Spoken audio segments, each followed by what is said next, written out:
Well, my dear students of MSc 4th semester Botany, a very good morning. Now, I will be dealing with the application methods of herbicides and precautions.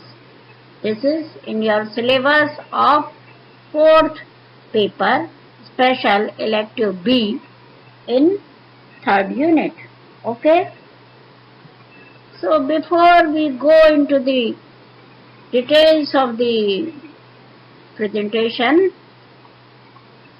let me tell you that you must refer my previous presentation on chemical weed control so as to understand this very presentation. Okay?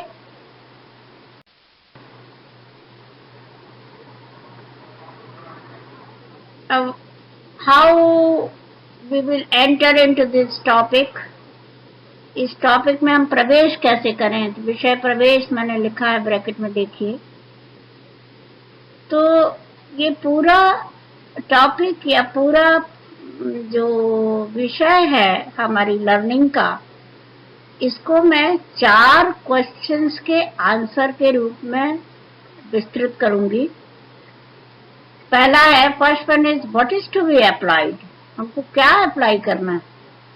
The second is why is to be applied, क्यों हम डालें, क्यों apply करें। और तीसरा है, अगर करें तो कैसे करें, हाउ टू बी अप्लाइड। और अप्लाई करने के बाद क्या हम प्रिकॉशंस रखें, that is most important. So the application and the mode of application and the precautions of the herbicides, this will depend on the answer to these questions in this particular presentation. Okay? Now, सबसे पहले मुझे ये बताना पड़ेगा कि वैसे आप जानते हैं, क्योंकि आप केमिकल वीड कंट्रोल का प्रिएम्बल जिसको बोलना चाहिए, प्रस्तावना जो है वो पढ़ चुके हैं, लेकिन फिर भी बताना जरूरी है कि जो हमको अप्लाई करना है वो क्या है।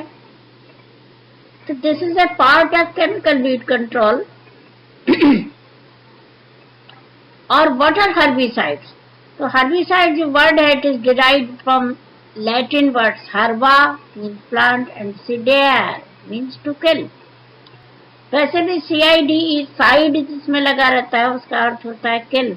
आप देखिए, सुइसाइड, सुई मीन्स स्वयं, खुद को, साइड किल, जो स्वयं को किल कर लेता है अपन उसको क्या बोलते हैं कि भाई सुसाइड कमिट कर दिया, माने आत्महत्या कर ली, स्वयं को ही किल कर दिया। तो वहीं से साइड जो है, साइड जहां पे भी लगा रहता है उसका मतलब होता है कि वो किल करता है। ठीक है?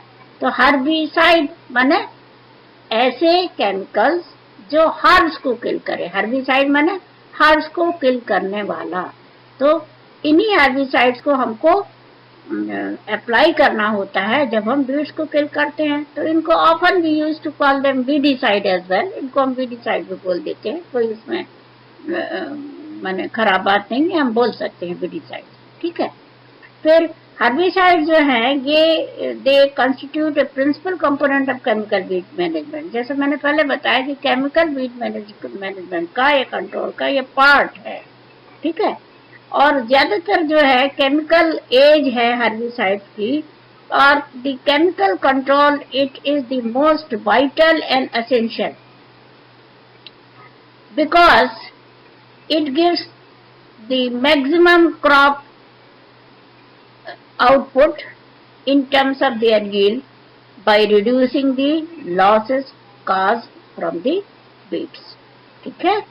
इसलिए हमको इन पर डिपेंड करना पड़ता है। Now what are herbicide formulation? अब जो हर्बिसाइड हम अप्लाई करते हैं तो ऐसा नहीं होता है कि जैसा मिला उसको वैसे ही डाल दिया खेत में ना। तो फिर हम क्या करते हैं, इनको अप्लाई करने के लिए कभी भी फील्ड में, मतलब जिस ग्रेड फॉर्म में, उसको बोलते हैं ग्रेड फॉर्म, माने जो ओरिजिनल उसका फॉर्म होता है उसी में ही अप्लाई किया जाता है। है ना। आपने देखा होगा घरों में भी, जैसे हम लोग कभी ये बिलासपुर में जैसे चींटी बहुत आती है, तो हम लोग चींटी पाउडर डाल देते। चींटी पाउडर का नाम क्या है, केमिकल क्या है भाई, गैमेक्सिन। तो गैमेक्सिन को हम वैसा का वैसा नहीं डालते, कभी हम पानी में उसका घोल बना लेते हैं और उसको फिर कोई ब्रश से पोत देते हैं दीवार में जहाँ पे चींटी आ रही हो। कभी कभी उसके पाउडर को हम कुछ में मिक्स कर लेते हैं और फिर ऐसे किनारे किनारे डाल देते हैं, ठीक है ना। तो इसी प्रकार हर्बिसाइड्स को भी क्या करना होता है कि इनको कुछ वैसे रूप में लाना होता है जो कि सूटेबल हो और सेफ हो फील्ड यूज के लिए, ठीक है। So such forms they are called as herbicide formulations. कभी कभी ऐसा होता है कि फॉर्मुलेशंस के ही रूप में वो मिलते हैं बाजार में और आपको लेना पड़ता है, ठीक है, लेकिन कभी हमको बनाना भी पड़ता है। सो herbicide formulations are diluted। उनको जब हम बनाते हैं तो कैसे करते हैं, तो ये बताया है कि herbicide formulations are diluted by the user। जो यूज कर रहा है वो उसको तनु कर लेता है, कम उसका कंसंट्रेशन कम कर लेता है, पानी में मिला दिया है ना, पानी में घोल बना लिया, कम कर दिया, तो डाइल्यूशंस बना लिए जाते हैं। मोर जनरली इन वाटर, है ना ज्यादातर पानी में ही फॉर्मुलेशंस बना लिए जाते हैं। कभी कभी कुछ हर्बिसाइड्स ऐसे होंगे, मैंने आपको केमिकल क्लासिफिकेशन में बताया है, कुछ ऐसे होते हैं कि जो ऑर्गेनिक नेचर के होते हैं तो घुलते नहीं है पानी में, है ना, तो उनको ऑयल में घोल लेते हैं। और ये कब करते हैं, जब उनको टारगेट एरिया माने जहां पे हमको डालना है, जिस भी फील्ड में अप्लाई करना है वीड्स को किल करने के लिए, तो उससे पहले हम ये फॉर्मुलेशन बना लेते हैं, ठीक है।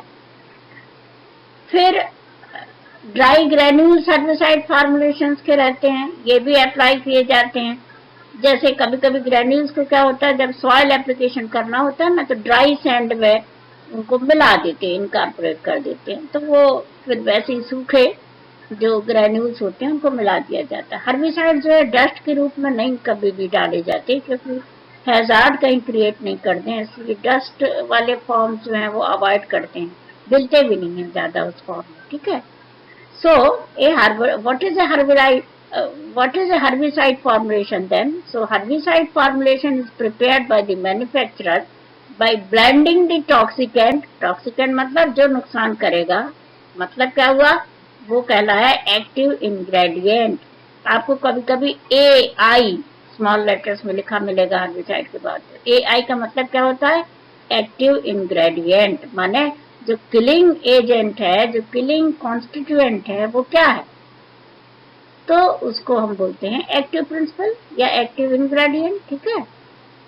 So the herbicides formulations they are prepared by the manufacturer, जो बनाता है उसी के द्वारा, by blending the toxicant with substances like solvents, inert carriers, surfactants, antifoaming agents, stickers, stabilizers etc। इन चीजों का प्रयोग करके खुद ही जो कंपनी होती हैं जो हर्बिसाइड्स बनाती हैं, जैसे मैंने आपको पिछली बार बताया था कि मॉन्सेटो है, बहुत सारे हर्बिसाइड्स बनाती है, रैलीज इंडिया है, बहुत सारे बनाती है, हेस है बनाती है। तो ये जो कंपनियां हैं ये खुद ही फॉर्मुलेशंस के रूप में हर्बिसाइड्स को बेचती हैं, तो आपको मार्केट में प्राय फॉर्मुलेशंस बने हुए ही मिलते हैं, ठीक है। लेकिन हमको जानना जरूरी है कि इन्हीं फॉर्मुलेशंस को हमको उपयोग में लाना है। फिर ऐसा भी होता है कि हमारी रिक्वायरमेंट क्या है उसके हिसाब से हम उनको और भी डायल्यूट कर लेते हैं, ठीक है। तो it depends on the user that how to prepare the formulations of the herbicides. अब क्या ऑब्जेक्टिव्स हैं भाई, हम क्यों बनाए फॉर्मुलेशन क्यों होना चाहिए, वैसा का वैसा क्यों नहीं हम डाल सकते फील्ड में, तो उसके दो मेन उद्देश्य होते हैं। Two major objectives they are behind the formulating herbicides.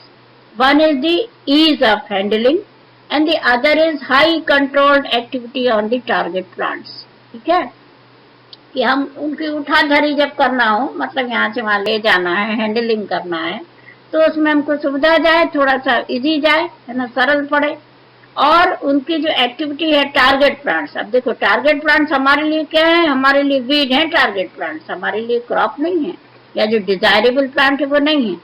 तो सबसे ज्यादा एक्टिविटी जो है उन्हीं पे वो शो करें, उनको को कंट्रोल करने में, ये बात भी ध्यान में रखी जाती है और इस हिसाब से हर्बिसाइड फॉर्मुलेशन जो है वो बनाए जाते हैं। ओके, अब इसीलिए आपको ये जानना जरूरी है as a special paper students, because you are specializing in this branch, है ना, so you must know the forms of herbicide formulations, है ना, कितने रूपों में भाई मिलते हैं, कोई आपसे पूछे तो आपको बताना आना चाहिए, है ना, तो किस रूप में मिलते हैं ये लिखा रहता है, जो भी कंटेनर्स मिलते हैं बाजार में हर्बिसाइड्स के, उनमें ये लिखे रहते हैं ये शॉर्ट फॉर्म्स। तो ज्यादातर जो है ये 6-7 प्रकार में मिलते हैं, जैसे इमल्सिफिएबल कंसंट्रेट या इमल्सिफाइड कंसंट्रेट जिसको बोला जाता है, तो ईसी ऐसा लिखा रहता है।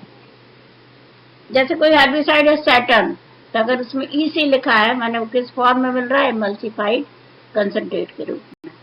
वाटर सॉल्युबल कंसंट्रेट तो उसमें लिखा रहता है एससी, माने जब आप उसको डाइल्यूट करेंगे तो पानी में मिलाना है।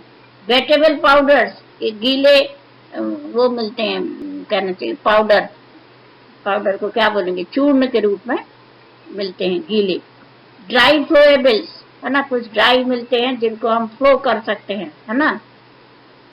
फिर फ्लोएबल लिक्विड, मतलब कुछ फॉर्मुलेशन ऐसे होते हैं कि खुद ही लिक्विड होते हैं, जैसे जो ऑयल्स होते हैं ना वो लिक्विड ही होते हैं, तो उसी फॉर्म में मिलते हैं और फ्लो कर सकते हैं, तो उनको फ्लोएबल लिक्विड बोला जाता है। फिर ग्रैन्यूल्स, छोटे छोटे रवेदार मिश्रण मिलते हैं या रवेदार कंपाउंड के रूप में जब हर्बिसाइड मिलता है तो उसको हम बोलते हैं ग्रैन्यूल्स के रूप में। इसके अलावा कुछ अदर्स भी हैं, जैसे कैप्सूल्स मिलते हैं, कुछ सॉल्युबल मंचेस मिलते हैं, कुछ फोम पीसेस भी मिलते हैं, कुछ वैक्स बार्स भी मिलती हैं, कुछ एरोसोल्स भी मिलते हैं, लेकिन ये कम है, ऊपर वाले जो है वो ज्यादा कम है। अब ये देखिए जो सबसे नीचे मैंने बात लिखी है वो बहुत इंपॉर्टेंट है कि they are never used, herbicides are not used in test forms, उनको आप झूल वाले रूप में नहीं प्रयोग करते। क्यों? क्योंकि ये भय रहता है कि ये जो है ड्रिफ्ट हैजार्ड्स कर देंगे, मतलब ये उड़ने उड़ने लगेगा कहीं तो ये इंटेंस मत हो जाए और नुकसान नहीं करने लगे, है ना। तो इसलिए क्या किया जाता है कि इनको जिसको धूल बोल देते ना, छत्तीसगढ़ में बोला जाता है कि धुर्रा वाले फॉर्म में जो है इसको नहीं यूज किया जाता बिल्कुल, क्योंकि ये हवा में उड़ जाएगा, कहीं उड़ जाएगा तो हैजार्डस होते हैं ना भाई, किलिंग एजेंट्स हैं। हम क्यों यूज कर रहे हैं, हमारा पर्पस है वीट किल हो जाए, लेकिन हम और किसी पे को थोड़ी ना नुकसान पहुंचाना चाहते हैं, है ना। तो इसलिए इनको धूल के रूप में कभी भी फॉर्मुलेट नहीं किया जाता, ठीक है। अब इनकी आई मेथड्स ऑफ एप्लीकेशन की, इनको डालें कैसे खेत में या जहां वीट को मारना है, उनको बोला जाता है मेथड्स ऑफ एप्लीकेशन, माने कौन सी विधि से हम उनको अप्लाई करें, कैसे डालें, है ना। तो ये अब ये बात डिसाइड होती है। देखिए इसीलिए मैंने बोला कि जो chemical weed control broad topic मैंने आपको पढ़ाया था, है ना, जो कि मेरे एक बड़े लेक्चर में है, जो कि कवर करता है दोनों ही पेपर को, जो कि पिछले सेमेस्टर में था और अभी भी था, उसमें ये बातें सब आई हैं कि मोड ऑफ एक्शन और सिलेक्टिविटी क्या होती है। तो अब आपको ये खुद पता होना चाहिए थोड़ा सा कि मोड ऑफ एक्शन माने ये चीज कि हम कैसे अप्लाई करेंगे, डिपेंड करता है कि हर्बिसाइड का मोड ऑफ एक्शन क्या है। भाई वो एब्जॉर्ब होके असर करता है, कि वो ट्रांसलोकेट होता है, कि वो फ्लोएम को चोक कर देता है, कि वो जाइलम वेसल को रोक देता है, चोक कर देता है। तो ये क्या हुआ, ये अलग अलग तरह के मोड ऑफ एक्शन है, this is a separate chapter, okay. फिर सिलेक्टिविटी क्या है, अब आपने कोई हर्बिसाइड पता चला राइस के लिए वो रिकमेंडेड ही नहीं है और आपने डाल दिया तो वो तो गड़बड़ हो जाएगा पूरा, वहां पे जो है कहना चाहिए कि बहुत ही गड़बड़ हो जाएगा, किसान को नुकसान हो जाएगा अगर आपने रिकमेंड कर दिया। तो आपको ये सब जानकारी होनी पड़ेगी पहले जब आप हर्बिसाइड को अप्लाई करने जा रहे हैं। वो सिलेक्टिव हर्बिसाइड है तो किस क्रॉप के लिए रिकमेंडेड है। तो जो मैंने केमिस्ट्री ऑफ हर्बिसाइड्स में आपको बताई है रिकमेंडेशन की मेथड्स, मतलब जो केमिस्ट्री ऑफ हर्बिसाइड वाला जो लेक्चर है उसमें मैंने आपको बताया है कि कौन से हर्बिसाइड्स किस क्रॉप के लिए एप्लीकेबल हैं, माने उनकी सिलेक्टिविटी क्या है, ठीक है। तो हमको ये ध्यान में रखना पड़ता है। तो मोड ऑफ एप्लीकेशन डिपेंड करता है इस बात पे कि मोड ऑफ एक्शन क्या है हर्बिसाइड का और सिलेक्टिविटी क्या है।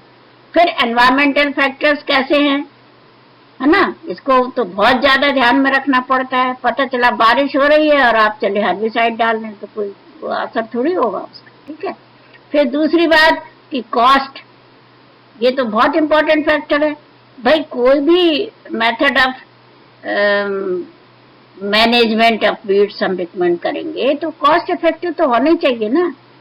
जिसको आप बोलते हैं ना कि जितने की, एक कहावत है ना कि जितने की देव नहीं उतने की पूजा।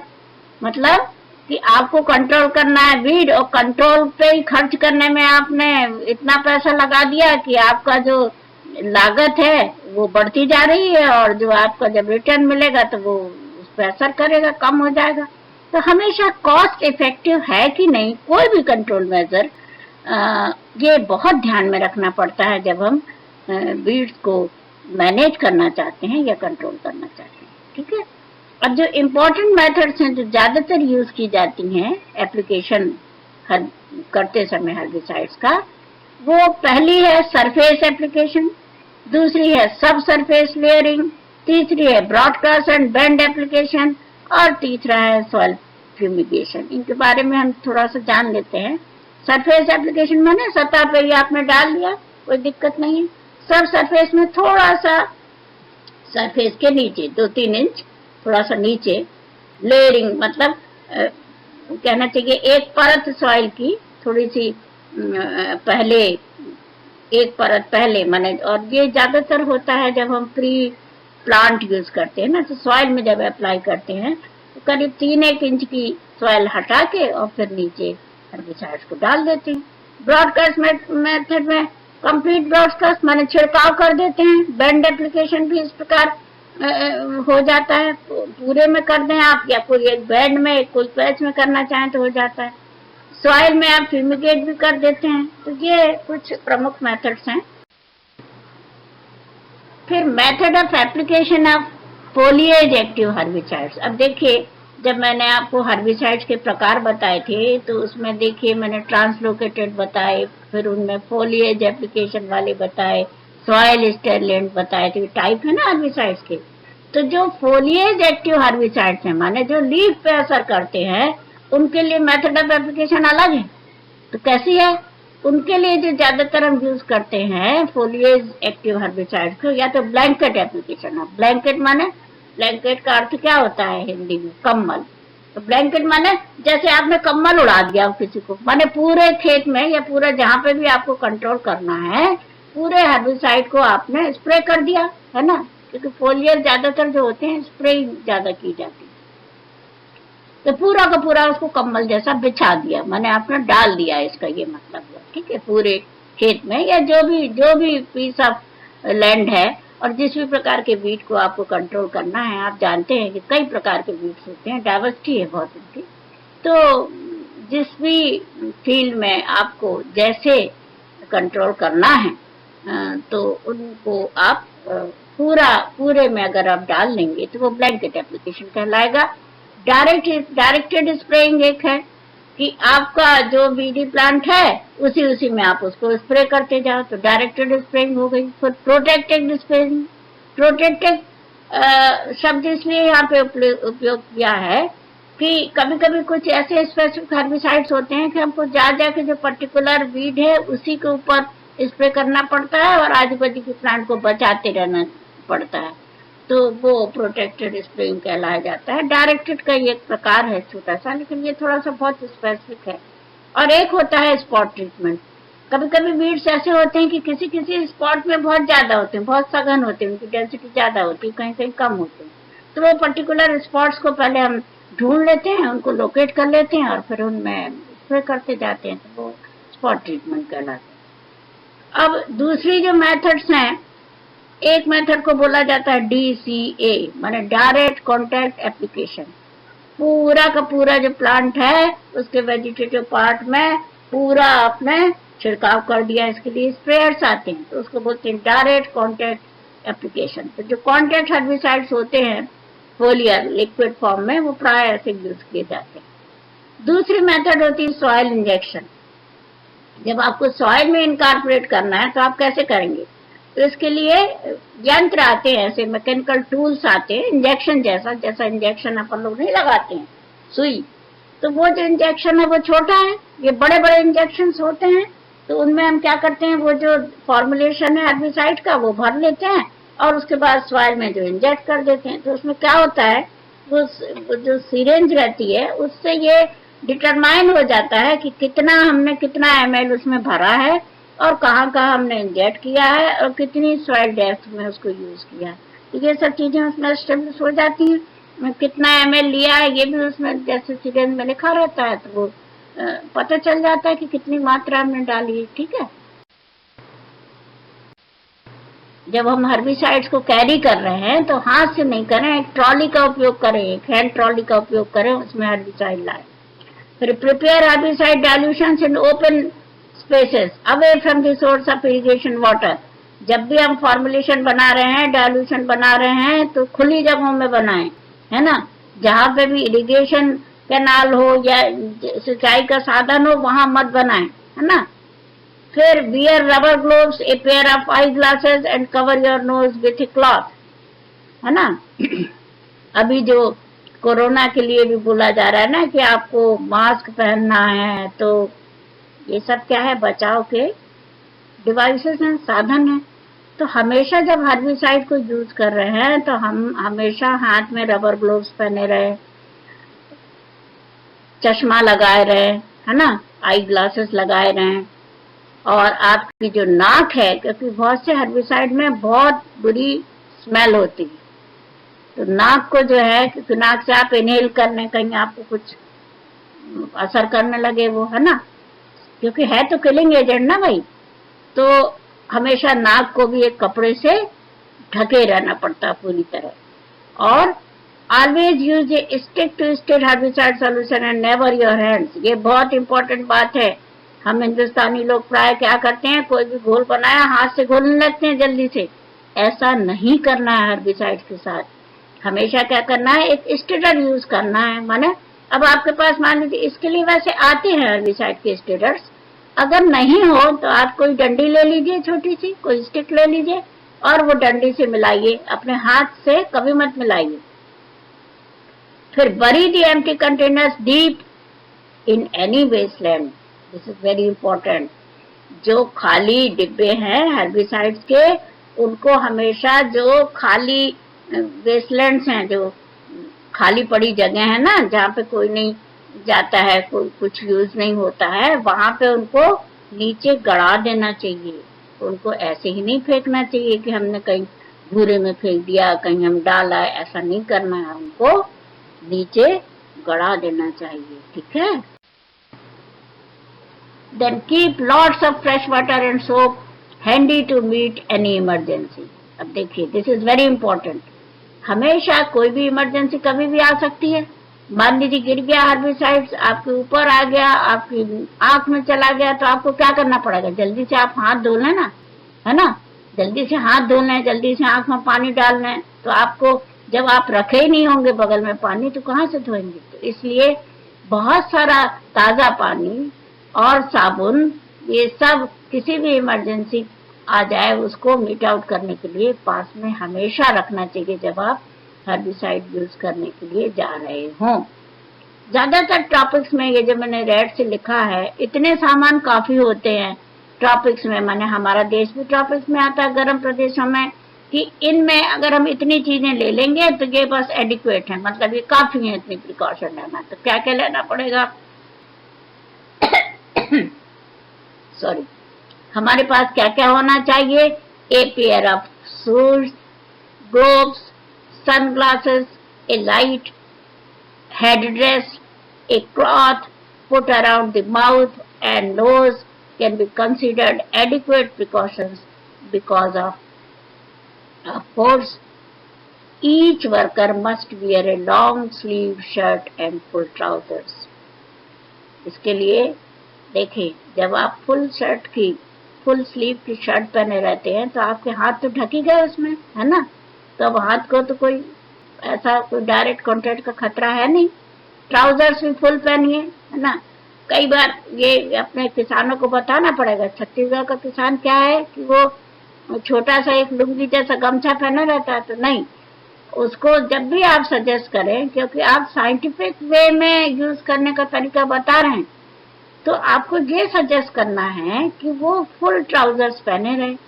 तो लॉन्ग स्लीव का शर्ट हो और फुल ट्राउजर्स हो, ये पहने रहे किसान या जो भी यूजर जो कि हर्बिसाइड को यूज करना चाहता है। उन दोनों पैर में जूते पहने रहे, हाथ में ग्लव्स पहने रहे, सनग्लासेस लगाए रहे, माने धूप का चश्मा लगाए रहे, एक हेड ड्रेस माने टोपा जैसा एक पहने रहे, टोप पहने रहे सिर में, और एक कपड़ा लगाए रहे जो कि उनके मुंह और कान को ढका रहे। इतनी चीजें अगर आपने रखी हैं प्रिकॉशनरी रूप में, तो ये काफी। ये लास्ट में मैंने एक फोटो दी है जिसमें बताया है कि एक स्प्रेइंग मैन है, मतलब जो हर्बिसाइड को स्प्रे कर रहा है, तो वो ये सब चीजें पहना है। उससे आपको एक क्लियर पिक्चर समझ में आ जाएगा कि हर्बिसाइड जब हम यूज करते हैं तो क्या क्या पहनना चाहिए। डू नॉट स्मोक और eat during and in between the spray intervals. अब भाई आपको अगर भूख लगाई है तो पहले खा लीजिए। अगर आपको, अब देखिए ये बहुत बहुत साधारण सी बात है जो प्राय होती है, ये एक्सपीरियंस फैक्ट्स हैं, ये अनुभूत सत्य हैं कि किसान जो है क्या है भाई, किनारे जाके बीड़ी पीने लगता है, ये आदत होती है किसान की ज्यादातर केसेस में। न करता हो तो बहुत अच्छी बात है। तो अगर ये भी आदत है उस यूजर की, तो ये नहीं करना है जब आप हर्बिसाइड यूज कर रहे हैं, कम से कम उस वक्त तो नहीं करना है। So do not smoke. आप धूम्रपान मत कीजिए, आप खाना मत खाइए उस समय, कम से कम जब आप स्प्रे कर रहे हैं उस समय तो खाना ही नहीं है, उसके थोड़े से पहले भी नहीं खाना और उसके दरमियान भी नहीं खाना, ठीक है। Then never use mouth to blow the clogged nostrils. This is very important. क्या होता है, हर्बिसाइड को स्प्रे करने के लिए स्प्रेयर्स आते हैं बहुत सारे, तो उनमें क्या होती है, नोजल्स लगी रहती हैं, छोटी छोटी नोजल्स जहाँ से निकलता है हर्बिसाइड, तो कभी कभी क्या रखी रहती है तो चौक हो जाती है, धूल वूल घुस जाती है उनमें। तो ज्यादातर देखिए ये बहुत कॉमन प्रैक्टिस है, हम लोग क्या करते हैं मुंह से फूंक के उसको साफ करते हैं, है ना। ऐसा नहीं करना है हर्बिसाइड के साथ। Never use mouth to blow the clogged nozzles. अगर नोजल्स चौक हो गई हैं, बंद हो गई हैं, तो उनको मुंह से ब्लो करके नहीं साफ करना है। ब्रशेज आते हैं, उसके सहायता से आप साफ करिए, फिर धो लीजिए। भले एक दिन के देने वाला ट्रीटमेंट आप दूसरे दिन दीजिए, लेकिन ऐसा मत करिए। तो ये तरीके होते हैं कि जो भी चीजें आपको चाहिए, जो भी प्री रिक्विजिट्स हैं, मैंने जो चीजें आपको लगेंगी उनको आपको पहले साफ कर पुरा के रख लेना चाहिए, ठीक है। Then bathe and wash the clothes thoroughly as soon the spray work is over. This is again very important. देखिए अभी कोरोना के प्रकोप में भी बोल रहे हैं ना कि अगर आपको कहीं जाना ही पड़े बहुत जरूरी, तो आप मास्क बांध के जाएं, और जब आप घर आए तो सारे अपने कपड़ों को अच्छी तरह धो लें और अच्छी तरह आप नहा लें और मास्क को भी धो के सुखा लें, है ना। तो ऐसा ही प्रिकॉशन यहाँ पे भी है कि आप जो है अपने सारे कपड़े जो आपने यूज किए हैं स्प्रेइंग के दरमियान उनको धो लें और नहा लें जब आपका स्प्रेइंग का काम खत्म हो गया हो। हमेशा ये तो सभी करते ही हैं, और प्राय छत्तीसगढ़ का किसान भी इतना जागरूक है कि वो कोई भी ट्रीटमेंट अगर करता है खेत में तो आके नहाता जरूर है। ये तो देखी हुई बात है। और आप लोग भी छत्तीसगढ़ में रहते हैं और ज्यादातर किसान फैमिली से बिलोंग करते हैं, तो आप लोगों ने भी ये बात देखी होगी। लेकिन ये बताना जरूरी है कि अगर आप हर्बिसाइड का प्रयोग कर रहे हैं तो और जरूरी है आपको और करना है। इफ देयर इन एक्सीडेंट, मान लीजिए सब कुछ करने के बाद भी कोई दुर्घटना घट जाती है, भगवान न करे कि किसी यूजर के साथ ऐसा हो, लेकिन अगर हो जाती है, दुर्घटना देख के नहीं आती, तो फिर फर्स्ट एड क्या होना चाहिए। तो फर्स्ट एड पेशेंट को क्या देनी चाहिए, तब आप पेशेंट हो गए तो क्या देनी चाहिए कि हमेशा तुरंत आप भागिए, जो समीप का डॉक्टर हो उसके पास जाइए और वहीं हम क्या कर सकते हैं, जो साथ के लोग हम क्या कर सकते हैं कि पेशेंट को तुरंत जो है हमको शेड में सुला देना है। जैसे जब आप खेत में करते हैं ना प्रयोग, तो धूप रहती है ना, तो पेशेंट को तुरंत शेड में छाया में सुला देना है, और उसकी जो टाइट क्लोथिंग्स हैं और मास्क हैं उनको उतार देना है तुरंत। जो वो कपड़े पहना होगा जो कि कसे हैं उनको आपको तुरंत रिमूव कर देना है और उसके मास्क को उतार देना है, ठीक है। ये सबसे पहले आपको करना है, ये फर्स्ट एड कहलाती है। And avoid herbicide drift from reaching the non target crops and wild life, this is very important, ठीक है। हर्बिसाइड जो है वो नुकसान ना करें जो नॉन टारगेट क्रॉप्स हैं। अब मान लीजिए आप धान के बीज में कर रहे हैं और बगल में कोई खेत है जहाँ पे वेजिटेबल्स लगी हैं, तो आपको आपका एम वेजिटेबल्स को खत्म करना तो नहीं है ना, वेजिटेबल्स के बीज को खत्म करना है। तो आप जो है जो नॉन टारगेट क्रॉप्स हैं उनका ध्यान रखें कि हर्बिसाइड जो है वहां पर नहीं कोई हैजार्ड कर पाएगा, उनके वहां कोई खतरा नहीं हो जाए उनके कारण, तो ये बात ध्यान में रखनी पड़ती है अप्लाई करते समय। और वाइल्ड लाइफ को भी खतरा नहीं है, अगर समीपता में कोई वाइल्ड लाइफ है तो वो भी जीवित प्राणी हैं, उनमें भी प्राण है।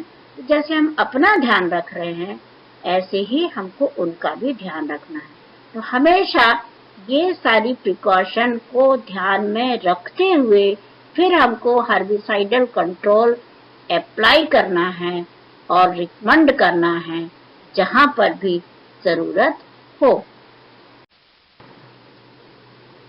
Now this is the slide of which I was talking before, कि मिनिमम सेफ्टी मेजर्स जो हैं वो एक जो हर्बिसाइड स्प्रे कर रहा हो कोई भी आदमी, उसको क्या क्या होना चाहिए। तो ये देखिए, ये पीछे टांगा है, ये एक उपकरण होता है, आपने देखा होगा कि जैसे ये स्प्रे करने वाले आते हैं ना, सैनिटाइज करने वाले जो आते हैं, ये भी प्राय पहने रहते हैं, ऐसा है ना। तो पीछे जो है इसका ये बॉम्ब जैसा एक होता है जिसमें भरा रहता है वो हर्बिसाइड, और ये जो है ये स्प्रेयर है जहाँ चुंगी जैसी बनी है, यहाँ से निकलता रहता है ये। अब देखिए ये ग्लोव्स भी पहना है हाथ में, ट्राउजर्स भी पहना है, फुल स्लीव्स की शर्ट भी पहना है, गमछा लगाया है अपने मुंह में नाक में, काला चश्मा भी पहना है, टोप भी लगाया है। तो ये सारी एहतियातन मतलब जो चीजें यूज करनी पड़ती हैं और हमेशा करना ही चाहिए एज ए रूल स्प्रे करने के लिए या हर्बिसाइड को अप्लाई करने के लिए, वो जरूरी है।